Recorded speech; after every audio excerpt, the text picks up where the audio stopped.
Hi friends, welcome to Srinitya blogs. ఎలా ఉన్నారు? అందరు బాగున్నారా?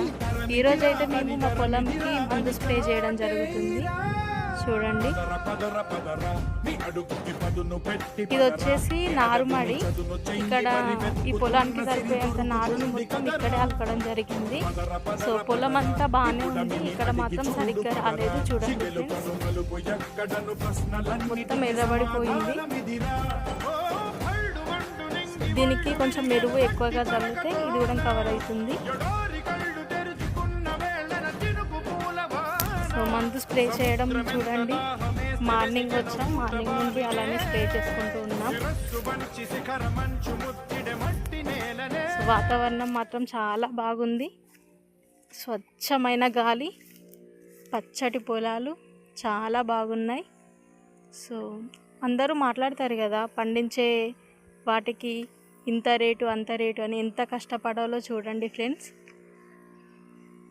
వీటిని వడ్లని తీసుకొచ్చి నానబెట్టి మొలక చేసి వాటిని ఒక పసిపిల్లని కదా ఎలా పెంచుతామో అలా పెంచి చేసి ఒక 1 month తర్వాత దీన్ని నాటు వేసి ఇందులో గడ్డి లేకుండా వరి కల్పించి చేసి దీనికి ఎరువులు జల్లి ఇగో ఇలా మందు స్ప్రే చేసి ఇలా కాపాడుకుంటే మనకి వడ్లు అనేటివి వస్తాయి.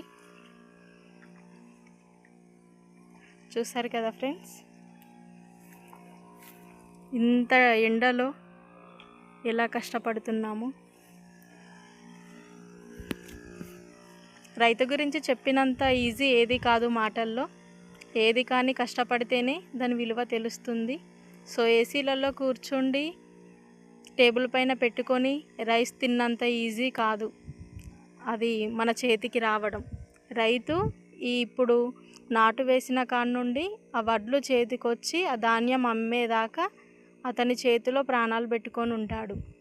సో వర్షాలకి గాలులకి ఆ వడ్లు రాలిపోతాయా, ఎలా ఉంటాయి, ఎలా వెళ్ళుతాయి, ఏంటి, ఒక ఎకరంకి ఎన్ని క్వింటళ్ళు వస్తాయి, లాస్ వస్తుందా లాభం వస్తుందా అని ఎప్పుడు ఆలోచిస్తూ దీనిపైన ఇంట్రెస్ట్ పెట్టి ఇంకా ఎలా స్ప్రే చేయాలి, ఇంకా ఏం చేయాలి, ఎంత పెట్టుబడి పెట్టాలి